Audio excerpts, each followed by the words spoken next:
Now that you've made your predictions, let's put them to the test. Let's start with the hot water and the pink balloon bottle. We'll place this bottle in the hot water and see what starts to happen.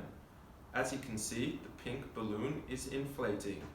We take this out of the hot water and introduce it into the ice cold water, and we can also see the pink balloon starts to deflate. Now, to explain how this is happening, I need some help from my trusty snake friend, Stephen. Okay kids, so Stephen is a bit shy on camera, but he's told me exactly what happens and why the balloons inflate and deflate depending on the temperature in which they are placed in.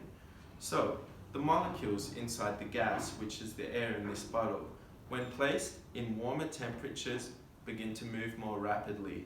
Now this moving rapidly creates the air and the molecules to need to go somewhere, thus creating the balloon to inflate. Now, the opposite happens once it's cooled down. The molecules begin to move at a slower rate, thus the balloon starts to deflate.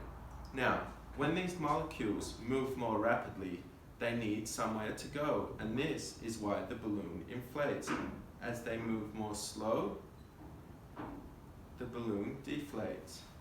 Hope that makes sense. Now, from doing that experiment, we've learned that air is a gas, and that gas is made up of different molecules that, depending on the temperature, either expand or shrink. They move more rapidly when in warm temperature to expand, and more slowly in cooler temperatures to shrink.